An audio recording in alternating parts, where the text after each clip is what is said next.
Hi friends, welcome to Ushas world. ഇന്ന് princess cut model കുർത്തീസിലാണ് നമ്മളൊരു വർക്ക് ചെയ്യുന്നത്. വൺ സൈഡ് ആയിട്ടാണ് ഈ വർക്ക് ചെയ്യുന്നത്. ഇതിനായി ഞാൻ എടുത്തിട്ടുള്ളത് purple colour thread, light pink thread, മെറ്റീരിയലിൻ്റെ അതേ കളറാണ്, സാധാ thread, punching beads, white pearl beads. ഇതാണ് നമുക്ക് ആവശ്യം. അപ്പോൾ നമുക്ക് ഈ വർക്ക് എങ്ങനെയാണ് ചെയ്യുന്നതെന്ന് നോക്കാം. കുറച്ച് വർക്ക് ഞാനിവിടെ ചെയ്ത് വെച്ചിട്ടുണ്ട്. ഒരു 2 കളർ ഇട്ടിട്ടാണ് ഈ ഫ്ലവർ ചെയ്യുന്നത്. പർപ്പിൾ കളറും ഒരു പിങ്കും കൂടി കലർന്നൊരു കളർ ഇട്ടിട്ടാണ് ഈ വർക്ക് ചെയ്യുന്നത്. ഈ ഫ്ലവർ ചെയ്യുമ്പോൾ ഇതുപോലെ വരച്ചിട്ട് വേണം ഫ്ലവർ ചെയ്യാൻ. ഇനി ഫ്ലവർ ചെയ്യുന്നത് എങ്ങനെയാണെന്ന് നോക്കാം. ഗ്യാപ്പ് ഫില്ല് ചെയ്യാൻ ഞാൻ ഫ്രഞ്ച് നോട്ട് ഇട്ടിട്ടാണ് ഗ്യാപ്പ് ഫില്ല് ചെയ്തിട്ടുള്ളത്. വൈറ്റ് പേൾ ബീഡ്സും ഇടയ്ക്ക് കൊടുക്കുന്നുണ്ട്.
ചെയ്തിട്ടുള്ള ബാലൻസ് ഉള്ള ഗ്യാപ്പിൽ ഫ്രഞ്ച് നോട്ട് ഇട്ടിട്ടാണ്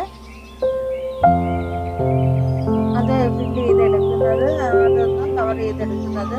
വൈറ്റ് പേൾ ബീഡ്സും ഈ ഫ്ലവറിന് ഉപയോഗിച്ച ത്രെഡ് 2 കളർ ത്രെഡും ഇട്ടിട്ടാണ് ഫ്രഞ്ച് നോട്ട് ചെയ്യുന്നത്. സാധാ നീഡിൽ ഉപയോഗിച്ചാണ് വൈറ്റ് പേള് ബീഡ്സ് വെച്ചേക്കുന്നത്.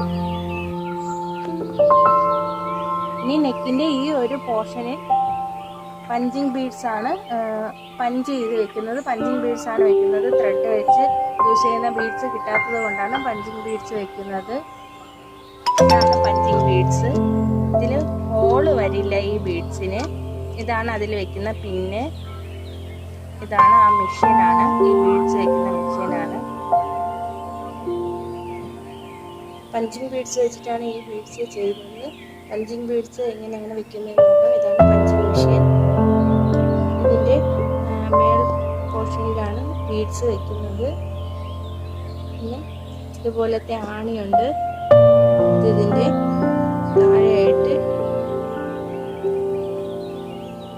താഴെയായിട്ടിട്ട് കൊടുത്തിട്ടുണ്ട്.